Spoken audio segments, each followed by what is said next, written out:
नमस्कार। सत्ता के महासंग्राम में आपका स्वागत है। मैं हूं आपके साथ ब्रजेश चौकसी। मध्य प्रदेश विधानसभा चुनाव के लिए बीजेपी ने अपने 39 प्रत्याशियों की पहली सूची जारी कर दी है। ऐसा पहली बार हुआ है जब बीजेपी ने चुनाव की घोषणा से पहले उम्मीदवारों का ऐलान कर दिया हो। ये सभी वो सीटें हैं जहां वर्तमान में कांग्रेस का कब्जा है।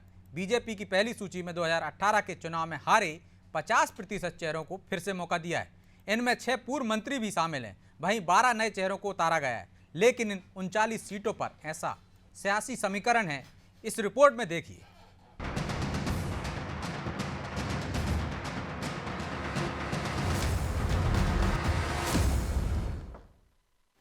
हारी हुई सीटों पर बीजेपी का प्लान, 39 सीटों पर उम्मीदवारों का ऐलान, प्रत्याशियों की पहली सूची जारी। मध्य प्रदेश में अब घमासान की बारी। भले ही अभी मध्य प्रदेश विधानसभा चुनाव की तारीखों का ऐलान ना हुआ हो, लेकिन बीजेपी ने मध्य प्रदेश की 39 सीटों पर उम्मीदवारों का ऐलान कर दिया है। बुधवार को दिल्ली में केंद्रीय चुनाव समिति की बैठक होती है और गुरुवार को बीजेपी उम्मीदवारों की पहली सूची जारी कर देती है। दरअसल बीजेपी ने जिन 39 सीटों पर सबसे पहले प्रत्याशी उतारे हैं, उन पर कांग्रेस का कब्जा है। यानी बीजेपी ने हारी हुई सीटों पर जीत का मेगा प्लान तैयार किया है। बीजेपी ने अब जिन 39 सीटों पर उम्मीदवारों को उतारा है, वो भी जान लीजिए और इन सीटों का समीकरण भी समझ लीजिए। बीजेपी ने सबलगढ़ से फिर सरला विजेंद्र रावत को उम्मीदवार बनाया है। 2018 में भी बीजेपी यहां तीसरे नंबर पर रही थी, दूसरे पर बसपा थी और कांग्रेस के प्रत्याशी बैजनाथ कुशवाहा 8,737 वोटों से जीत गए थे। सुमावली से बीजेपी ने सिंधिया खेमे से इंदल सिंह कंसाना को टिकट दिया है। 2018 में कंसाना 13,313 वोटों से जीते थे, लेकिन तब वो कांग्रेस में थे। अब 2023 में वो बीजेपी के टिकट पर चुनाव लड़ेंगे। अनुसूचित जाति के लिए रिजर्व सीट गोहद से लाल सिंह आर्य को टिकट मिला है। सिंधिया खेमे के रणवीर जाटव का टिकट कट गया, लेकिन 2018 में लाल सिंह का मुकाबला रणवीर जाटव से हुआ था। वो 23,989 वोटों से विजयी हुए थे। पिछोर से प्रीतम लोधी को टिकट दिया गया है। 2018 में प्रीतम का मुकाबला कांग्रेस के केपी सिंह से हुआ था और वो महज 2,675 वोटों से जीते थे। चाचौड़ा से प्रियंका मीणा को प्रत्याशी भाजपा ने बनाया है। 2018 में इस सीट पर दिग्विजय सिंह के भाई लक्ष्मण सिंह ने बीजेपी की ममता मीणा को 9,797 वोटों से हराया था। चंदेरी से जगन्नाथ सिंह रघुवंशी को टिकट दिया गया है। 2018 में कांग्रेस के गोपाल सिंह चौहान ने बीजेपी के भूपेंद्र द्विवेदी को यहां 4,175 वोटों से हराया था। बंडा से वीरेंद्र सिंह लंबरदार को भाजपा ने उम्मीदवार बनाया। 2018 में कांग्रेस के तरवर सिंह ने बीजेपी के हरबंस सिंह राठौर को 36,715 वोटों से मात दी थी। महाराजपुर से कामाख्या प्रताप सिंह को टिकट मिला। 2018 में कांग्रेस के नीरज विनोद दीक्षित ने बीजेपी के मानवेंद्र सिंह को 14,005 वोटों से मात दी थी। छतरपुर से ललिता यादव बीजेपी ने इन्हें प्रत्याशी बनाया। 2018 में बीजेपी के अर्चना गुड्डू सिंह कांग्रेस के आलोक चतुर्वेदी से 3,495 वोटों से हार गए थे। पथरिया से लखन पटेल को बीजेपी ने टिकट दिया। 2018 में इस सीट पर बसपा उम्मीदवार रामबाई ने बीजेपी के लखन पटेल को 2,205 वोटों से मात दी थी। बीजेपी ने गुन्नौर से राजेश कुमार वर्मा को उम्मीदवार बनाया है। 2018 में कांग्रेस के शिवदयाल बाकरी ने बीजेपी के राजेश कुमार वर्मा को 1,984 वोटों से हराया था। चित्रकूट से सुरेंद्र सिंह गहरबार को टिकट मिला है। 2018 में कांग्रेस के नीलांशु चतुर्वेदी ने बीजेपी के सुरेंद्र सिंह गहरबार को 10,198 वोटों से हराया था। अनुसूचित जनजाति के लिए आरक्षित पुष्पराजगढ़ सीट से हीरा सिंह श्याम को टिकट दिया गया है। 2018 में कांग्रेस के फुंदे लाल सिंह मार्को ने बीजेपी के उम्मीदवार नरेंद्र सिंह मरावी को 21,401 वोटों से मात दी थी। अनुसूचित जनजाति के लिए आरक्षित बड़वारा सीट से वीरेंद्र सिंह को प्रत्याशी बनाया गया है। 2018 में कांग्रेस के विजय राघवेंद्र सिंह ने बीजेपी के मोती कश्यप को 21,360 वोटों से हराया था। बरगी से नीरज ठाकुर को उम्मीदवार बनाया गया है। 2018 में कांग्रेस के संजय यादव ने बीजेपी की प्रतिभा सिंह को 17,563 वोटों से मात दी थी। अनुसूचित जाति के लिए आरक्षित जबलपुर पूर्व सीट से अंचल सोनकर को टिकट मिला है। 2018 में कांग्रेस के लखन घनगोरिया ने बीजेपी के अंचल सोनकर को 35,136 वोटों से हराया था। अनुसूचित जाति के लिए आरक्षित शाहपुरा सीट से ओम प्रकाश धुर्वे को टिकट मिला है। 2018 में कांग्रेस के भूपेंद्र मरावी ने बीजेपी के ओम प्रकाश धुर्वे को 33,960 वोटों से हराया था। अनुसूचित जनजाति के लिए आरक्षित बिछिया सीट से विजय आनंद मरावी को टिकट दिया गया है। 2018 में कांग्रेस के नारायण सिंह ने बीजेपी के डॉक्टर शिवराज शाह को 21,388 वोटों से हराया था। अनुसूचित जनजाति के लिए आरक्षित बैहर सीट से भगत सिंह नेताम को उम्मीदवार बनाया गया है। 2018 में कांग्रेस के संजय उइके ने बीजेपी के अनुपमा नेताम को 16,480 वोटों से मात दी थी। लांजी से राजकुमार को बीजेपी ने टिकट दिया है। 2018 में कांग्रेस की हीना कावरे ने बीजेपी के रमेश भटेरे को 18,696 वोटों से मात दी थी। अनुसूचित जनजाति के लिए आरक्षित बरघाट सीट से कमल कसकोले को टिकट मिला है। 2018 में कांग्रेस के अर्जुन सिंह काकोड़िया ने बीजेपी के नरेश वरकड़े को 7,527 वोटों से हराया था। अनुसूचित जाति के लिए आरक्षित गोटेगांव सीट से महेंद्र नागेश को प्रत्याशी बनाया है। 2018 में कांग्रेस के नर्मदा प्रजापति ने बीजेपी के डॉक्टर कैलाश जाटव को 12,583 वोटों से मात दी थी। सौसर से नाना भाव मोहोड़ को प्रत्याशी बनाया गया है। 2018 में कांग्रेस के विजय रेवनाथ चौरे ने बीजेपी के नाना भाव मोहोड़ को 20,472 वोटों से हराया था। अनुसूचित जनजाति के लिए आरक्षित पाडूना सीट से प्रकाश उइके को टिकट दिया गया है। 2018 में कांग्रेस के नीलेश पुसाराम ने बीजेपी के टीकाराम कोराची को 21,349 वोटों से मात दी थी। मुल्ताई से चंद्रशेखर देशमुख को टिकट मिला है। 2018 में कांग्रेस के सुखदेव पांसे ने बीजेपी के राजा पवार को 17,250 वोटों से हरा दिया था। अनुसूचित जनजाति के लिए आरक्षित बैजदेही सीट से महेंद्र सिंह चौहान को उम्मीदवार बनाया गया है। 2018 में कांग्रेस के धर्मो सिंह सिरसाव ने बीजेपी के महेंद्र सिंह चौहान को 30,880 वोटों से मात दी थी। भोपाल उत्तर से आलोक शर्मा को टिकट दिया गया है। 2018 में कांग्रेस के आरिफ अकील ने बीजेपी की फातिमा रसूल सिद्दीकी को 34,857 वोटों से हराया था। भोपाल मध्य से ध्रुव नारायण सिंह को प्रत्याशी बनाया गया है। 2018 में कांग्रेस के आरिफ मसूद ने बीजेपी के सुरेंद्रनाथ सिंह को 14,757 वोटों से मात दी थी। सोनकच्छ से राजीव सोनकर को प्रत्याशी बनाया गया है। 2018 में कांग्रेस के सज्जन सिंह वर्मा ने बीजेपी के राजेंद्र फूलचंद वर्मा को 9,818 वोटों से हराया था। अनुसूचित जाति के लिए आरक्षित महेश्वर सीट से राजकुमार मेव को टिकट मिला है। 2018 में कांग्रेस की डॉक्टर विजया लक्ष्मी साधो ने निर्दलीय उम्मीदवार राजकुमार मेव को 35,836 वोटों से हरा दिया था। बीजेपी तीसरे नंबर पर रही थी।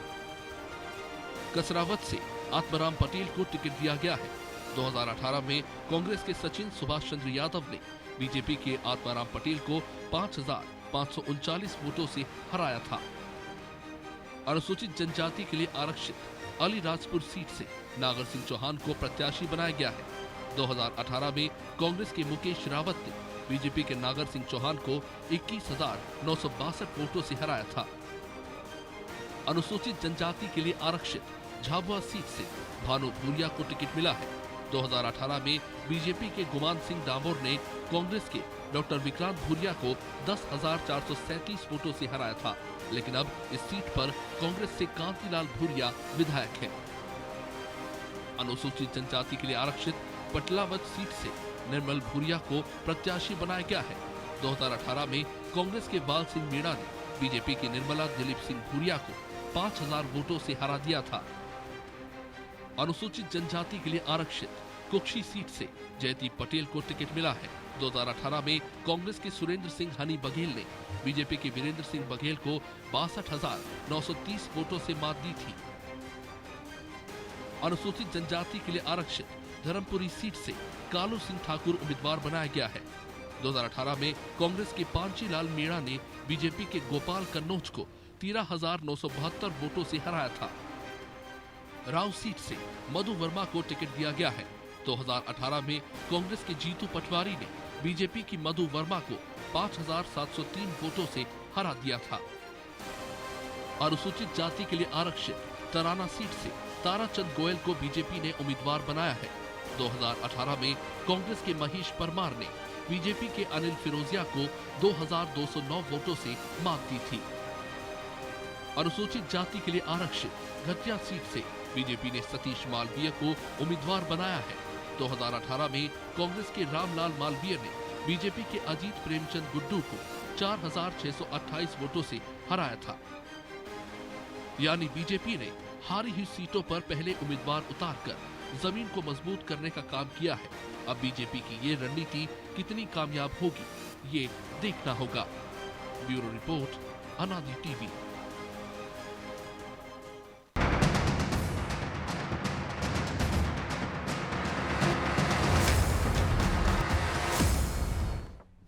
तो इन 39 सीटों का गणित समझेंगे और गणित समझाने के लिए हमारे साथ मौजूद हैं हमारे पॉलिटिकल एडिटर मनोज वर्मा जी। मनोज जी, 50% पूर्व हारे हुए नेताओं पर दाव लगा है, 12 नए चेहरे हैं सिर्फ और 6 पूर्व मंत्री। कहाँ बीजेपी में हम देख रहे थे कि बड़ा बदलाव आ रहा है, नए चेहरों पर, युवाओं पर दाव लगाया जाएगा, लेकिन इस सूची से ऐसे कोई संकेत नहीं मिले हैं। आप कैसे देखते हैं? 8,000, 36,000, 2,000 से हम कह सकते हैं 2,000 से लेकर 36,000 तक के मार्जिन से हार जीत हुई थी, वहाँ मैदान में उतारा है। बिल्कुल, देखिए ब्रजेश जी, हमने कल भी इस पर चर्चा की थी और अभी जो हमने लिस्ट हमारे दर्शकों को बताई थी, तो उसमें बड़ी इंटरेस्टिंग चीज़ है। जैसे हमने कहा था कि इसमें परिवारवाद भी है। इसमें हमने देखा कि कई ऐसी सीटें हैं जहाँ पार्टी को लगातार हार का सामना करना पड़ रहा, लेकिन पार्टी वहाँ कोई विकल्प नहीं खोज पाई। इस सूची में भी ये दिखता। आप सबसे पहले हम उदाहरण है भोपाल उत्तर की अगर हम बात करें, आलोक शर्मा एक बार वहाँ से चुनाव लड़े, हार चुके हैं।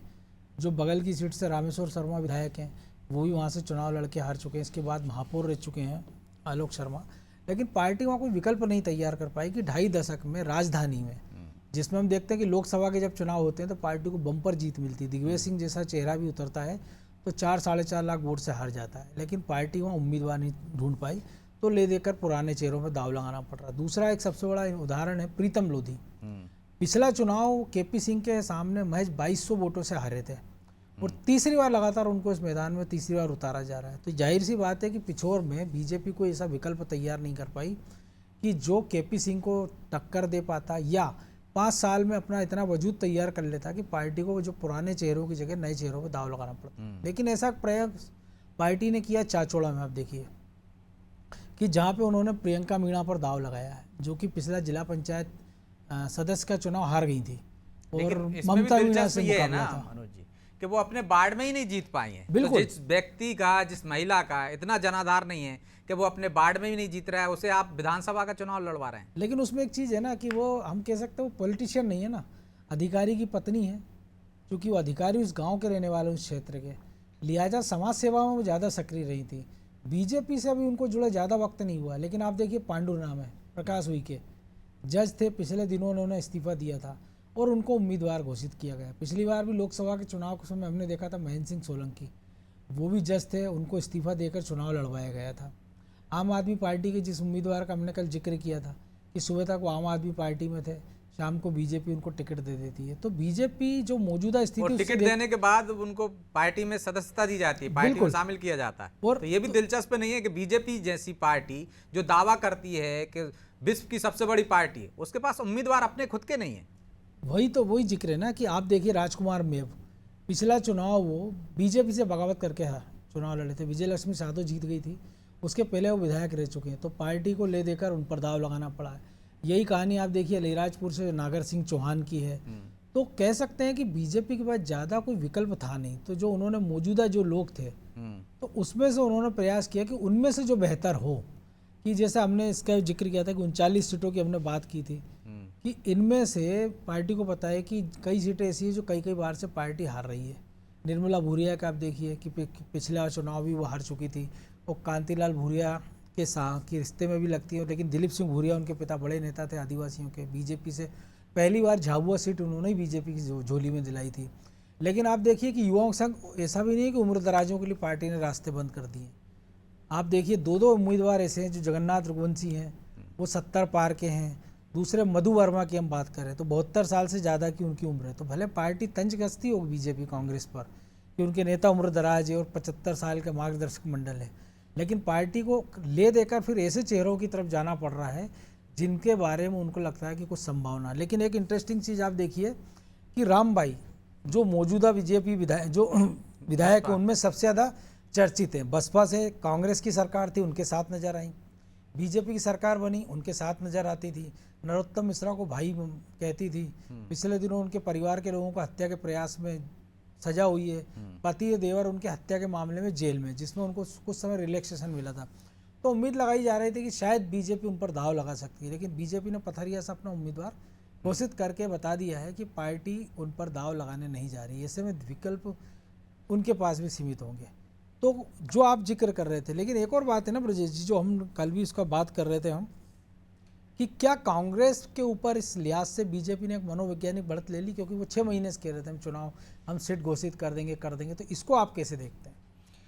देखिए, कांग्रेस पे तो निश्चित तौर पर एक तरह से मनोवैज्ञानिक प्रेशर बना ही दिया है बीजेपी ने सूची जारी करके, क्योंकि बीजेपी से ऐसी उम्मीद नहीं थी कि वो इतनी जल्दी सूची जारी कर देगी। और जिस तरह से चौंकाने वाले निर्णय बीजेपी लेते आई है, चाहे हम गुजरात में देखें मुख्यमंत्री बदलने को लेकर, चाहे राष्ट्रपति के उम्मीदवार को लेकर, अब तक चौंकाने वाले निर्णय करती रही है। तो यहाँ भी हमको देखने को मिलेंगे मनोज जी, बहुत सारे चौंकाने वाले निर्णय। उसकी शुरुआत एक तरह से सूची ने कर दी है कि अचानक सूची एकदम जारी हो जाती है, जिसकी कोई संभावना ही नजर नहीं आ रही थी, इसकी कोई खबर नहीं थी। खबरें थी कांग्रेस की सूची आने वाली है, 66 सीटों पर मंथन हो चुका है, दिग्विजय सिंह ने दौरे कर लिए हैं, 3 लोगों का पैनल बनाकर भेज भी दिया है, जल्द ही उस पर निर्णय हो जाएगा। लेकिन आई सूची बीजेपी से, कांग्रेस से आने की उम्मीद लगाए बैठे थे लोग, लेकिन बीजेपी से आ गई। तो निश्चित तौर पर एक प्रेशर बना, उस प्रेशर का असर आज हमने राजधानी में देखने को मिला। किस तरह से ताबड़तोड़ तरीके से आरोप पत्र लेकर आई है कांग्रेस और बीजेपी पर हमलावर हुई है। लेकिन तो उसमें भी तो सवाल उठाए जा रहे हैं ना कि जो उनके प्रभारी हैं या कांग्रेस के तमाम सारे जो बड़े दिग्गज नेता हैं वो उसमें मौजूद नहीं थे। जबकि हम बीजेपी की बात करें तो आप देखिए कि अमित शाह अपना रिपोर्ट कार्ड, यानी उनकी सरकार का रिपोर्ट कार्ड रखने आ रहे हैं 20 तारीख को। देखिए, हम मानते हैं कि कांग्रेस में बड़े नेता, लेकिन जो कांग्रेस के लोग हैं या जो देख रहे हैं, मुझे नहीं लगता कि कोई ज़्यादा बड़ा नेता बचा। अब तो 2 ही नेता बड़े हो गए हैं, बाकी के तो या तो जनता के जनाधार की वजह से या पार्टी ने हंसिए पे धकेल दिए। क्या आप सुरेश पचौरी को बड़ा नेता मानते हैं? क्या कांतिलाल भूरिया को बड़ा नेता मानते हैं? क्या अरुण यादव को बड़ा नेता मानते हैं? हम मानते हैं कि ये क्षेत्र के एक क्षेत्राधिकारी हैं या छत्रप हैं, लेकिन मुझे नहीं लगता कि अब कांग्रेस को इनकी सबकी परवाह है। कांग्रेस में सिर्फ 2 ही लोगों की चल रही है, एक है दिग्विजय सिंह और एक कमलनाथ। यदि वो मौजूद हैं तो कमलनाथ ने नेतृत्व संभाल रखा है, वो जो कहेंगे बाकी के लोगों को फॉलो करना है। और जो जिसने भी आवाज़ उठाई है, यदि जेपी अग्रवाल उनको संरक्षण दे रहे थे, अरुण यादव को, अजय सिंह को और जीतू पटवारी को, तो आप देखिए कि जेपी अग्रवाल की भी छुट्टी हो गई। मतलब जो कहेंगे कमलनाथ कहेंगे। सुरजेवाला को यहाँ बना दिया है कि राहुल गांधी की टीम के एक मेंबर हैं, ताकि एक संदेश जाए कि सब कुछ कमलनाथ के हाथ में नहीं है, कमलनाथ की अकेले की नहीं चलेगी, दिल्ली दखल देगी। लेकिन कितना दखल देगी वो स्पष्ट रूप से दिख रहा है कि कोई दखल नहीं रहेगा। सिर्फ एक अपनी इज्जत बचाने के लिए एक व्यक्ति को यहाँ नियुक्त कर दिया है कि भाई हाँ, जो थोड़ा बहुत कुछ होगा, एकदम ही इस तरह से गुटबाजी नजर ना आए या बिखराव नजर ना आए कि बड़ा कोई नेता टूट कर चला जाए सिंधिया की तरह। शायद उसको साधने के लिए एक चेहरा बना दिया है। बाकी होना वही है जो कमलनाथ जी चाहते हैं, और कमलनाथ जी जो चाहते हैं, जैसे दिग्विजय सिंह चाहते हैं, वो कमलनाथ जी के माध्यम से पूरा करा लेंगे। तो मतलब चलेगी एक ही नेता की, क्योंकि उन्हीं के ऊपर पूरा दारोमदार है और वही मोर्चे पर हैं। हार जीत का सीधा असर उन पर ही पड़ने वाला है। बिल्कुल। लेकिन जो आप जिक्र कर रहे हैं कि दोनों की चलेगी, लेकिन जो जिस प्रकार से हम देख रहे हैं सर्वे में या प्रभारी की नियुक्ति कर लें, और आप कह रहे हैं कि ये फेस सेविंग का प्रयास हो सकता है कि देखिए हमारा सीधा दखल रहेगा और करना वही है जो होना। और जो एक समय हम देखते थे कि जो केसरी जी के लिए कहा जाता था कि खाता ना वही जो केसरी कहे वही सही, सीताराम केसरी, तो वही स्थिति मध्य प्रदेश में कमलनाथ की हो गई है। निश्चित तौर पर कमलनाथ के जितने भी अभी तक निर्णय हैं हमने देखा है कमलनाथ जी और दिग्विजय सिंह के मिलजुल कर निर्णय, चाहे नेता प्रतिपक्ष के चयन का हो, चाहे एक पद छोड़ने की बात हो, चाहे अन्य निर्णय हो, आप देखिए कि दोनों ही साधने की कोशिश करते हैं। यदि कोई नाराज है, अरुण यादव को किस तरह से हम देखते हैं उपचुनाव में श्रेय देने की कोशिश की, प्रश्रय देने की कोशिश की थी, दिग्विजय सिंह ने तारीफ की थी, लेकिन कमलनाथ जी ने उनके पर काट दिए। अजय सिंह बार बार काम मांगते रहे, लेकिन देखिए उनके क्षेत्र में दूसरे को प्रभारी बना दिया जाता है। तो इस तरह से जो निर्णय हो रहे हैं वो कहीं ना कहीं कमलनाथ और दिग्विजय सिंह की सहमति से हो रहे हैं, लेकिन एक व्यक्ति जो है उसको इसलिए कि यदि कोई नाराज होता है कमलनाथ से तो वो उसके कंधे पे हाथ रख सके, उसको साथ सके। लेकिन भाई दिग्विजय सिंह कहते हैं कि मैंने तो अपनी लिस्ट दे दी है, जो भी निर्णय करना है कमलनाथ जी को करना है, उनके सर्वे को करना है। रही बात जो आप सर्वे की बात कर रहे हैं, क्या आपको लगता है कि 39 सीटों में जो उम्मीदवार घोषित हुए हैं ये सर्वे के आधार पर हैं? निश्चित तौर पर सर्वे एक मापदंड हो सकता है, एक पैमाना बनाया जाता है, लेकिन होता वही है, बहुत कुछ सर्वे के इतर जाकर किया जाता है, चाहे वो बीजेपी हो चाहे कांग्रेस हो। नेता अपना स्वार्थ भी देखते हैं और वो कई समीकरण भी देखते हैं, और किस तरह से लोगों को, यदि इन सीटों पे आप देखिए यदि सर्वे के आधार पर होता तो क्या ये 50% यही चेहरे थे क्या जीतने लायक?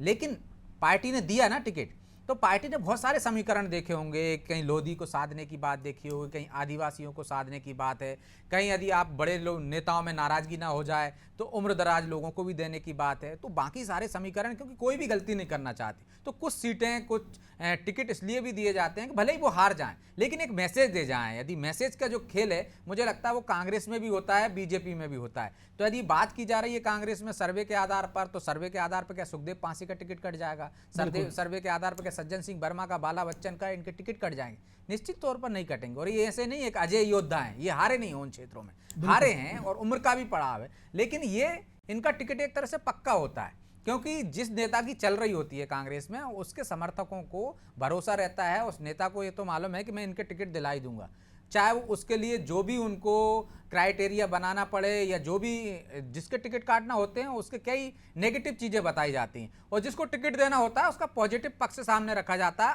आलाकमान के सामने भी और जो कमेटी रहती है उसके सामने भी। नेगेटिव चीज़ पे बात ही नहीं होती। यदि कोई नेगेटिव सामने रखता है तो उसका पॉजिटिव पलड़ा भारी पड़ाने की कोशिश की जाती है। भाई बीजेपी में होता है, भाई कांग्रेस में होता है। तो मुझे नहीं लगता है कि सर्वे भी कोई मायने रखता हो। सर्वे सिर्फ वहीं पे है जहाँ पे आपकी जीतने की सीटें हैं, जो जीती हुई सीटें हैं, वहाँ पे कोई कमजोर नहीं रहना चाहता है कि सर्वे में किसी का आया है। तो मुझे नहीं लगता है जो सिटिंग एमएलए हैं, जो बेहतर काम कर रहे हैं, उनके टिकट काटे। कमजोर के ही काटे जाते हैं, जिनका राजनीति में कोई माई बाप नहीं होता, आकर नहीं होता, उसको सर्वे के आधार पर बाहर कर दिया जाता है। बिल्कुल, सर्वे के आधार पर तो बाहर हो जाता है मनोज जी, लेकिन एक चीज और है जी, यदि हम इस पे बात करेंगे तो महिलाओं का कितना आंकड़ा है, खासकर यदि जो 39 सीटों पर एक संदेश तो ये भी देने की कोशिश की होगी। आदि आबादी की बात कर रही है बीजेपी, खासकर लाडली बहना योजना लेकर आ रही है, उस आदि आबादी को साधने की कोशिश कर रही है, तो इसमें कोई संदेश छिपा है क्या? बिल्कुल। देखिए, अभी 39 के हिसाब से हम देखें तो 5 महिलाओं को टिकट दिया गया है, जिसमें ललिता यादव, जो कि पहले मंत्री भी रह चुकी हैं, यादव हैं, ओबीसी का चेहरा है, और अभी उनको हाल ही में संगठन में भी उनको नियुक्ति मिली थी। लेकिन अब ये दिलचस्प बात है कि क्या संगठन में भी आपको कुछ फेरबदल करना पड़ेगा, क्योंकि कई सारे संगठन के पदाधिकारी हैं, ओम प्रकाश खटीक हैं, उनको टिकट मिलना है, या हम करें जो बात ललिता यादव को टिकट मिल गया, आलोक शर्मा उज्जैन के प्रभारी भी हैं, वो खुद चुनाव लड़ रहे हैं, हरिशंकर खटीक, माफ कीजिए, ओम प्रकाश, तो वो खुद भी महामंत्री हैं, वो खुद भी चुनाव लड़ने की तैयारी में कर रहे हैं। तो क्या चुनाव के पहले नई टीम पार्टी बनाएगी, इस पर भी है। और क्या ऐसे लोगों को जिनके बारे में कहा जा रहा था कि वो नाराज़ दिख रहे हैं या इन टिकटों से नाराज़ हो रहे हैं, तो शायद हो सकता है उनको संगठन में स्थान दे दिया जाए, क्योंकि निगम मंडल में तो अब गुंजाइश बची नहीं है, ना वक्त बचा है। बिल्कुल, इस सूची से एक तो संकेत साफ हैं कि अब संगठन में बदलाव होगा, जल्दी कार्य समिति की बैठक होने वाली है, आखिरी बैठक होगी, तो इसमें कुछ संकेत मिल सकते हैं, कुछ बदलाव हो भी सकते हैं। बहरहाल अब समय इजाजत नहीं देता, इस चर्चा को यहीं विराम देंगे। बहुत बहुत धन्यवाद मनोज जी आपका। तो सत्ता के महासंग्राम में इतना ही। आगे की खबरों के लिए देखते रहिए अनादि टीवी। नमस्कार।